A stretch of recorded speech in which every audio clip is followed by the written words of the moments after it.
Hello everyone, কেমন আছো তোমরা সবাই? আশা করি সবাই খুব ভালো আছো, আমিও খুব ভালো আছি। তো আজকে ব্রেকফাস্টে একটু কচুরি খেতে ইচ্ছে হচ্ছিল, তাই মিষ্টির দোকান থেকে কচুরি আর আলুর দম আনিয়েছিলাম। সাথে মিষ্টি দই, মাইসোর পাক আর বেক কালাকাদও নিয়েছিলাম। আর খাবারটা বেশ ভালোই ছিল। আর আজকে লাঞ্চের মেনুতে ছিল ভাত, ডাল, কুমড়ো ভাজা, ছানার কালিয়া, পোস্ত দিয়ে আলু ভাজা আর ফুলকপির ভাপা। আর আমার মেয়ে তো মিষ্টি মিষ্টি কুমড়ো ভাজা খেতে খুবই ভালোবাসে। আজকে ছুটি ছিল, মেয়েকে সব কিছু তাড়াতাড়ি আগেই করিয়ে নিয়েছিলাম। আর আজকে লাঞ্চটা আমি আগেই সেরে নিলাম। মাঝে মাঝে আমার এই ধরনের নিরামিষ খাবার খেতে বেশ ভালোই লাগে। আর সন্ধেবেলা রেডি হয়ে একটু বেরিয়েছিলাম। সামনেই একটা মেলা হয়, প্রত্যেক বছরই যাই। এই মেলাটা 23শে জানুয়ারি থেকে স্টার্ট হয়, টানা 1 মাস ধরে চলে। আর অনেকটা বড় জায়গা নিয়ে মেলাটা হয়, প্রচুর রকম জিনিস পাওয়া যায়।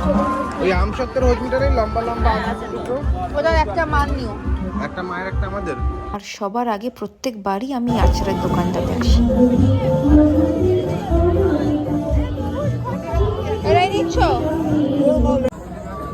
হ্যাঁ দিবার বলো তোমার কি খুব কি দেখবে দাদা তোমার গাড়ি কোনটা কোনটা চলো মেলা ঘুরে টুকিটাকি জিনিসপত্র কিনে শেষে জিলিপি নিয়ে এবার বাড়ি ফেরার পালা। সবাই খুব ভালো থেকো, বাই, টাটা।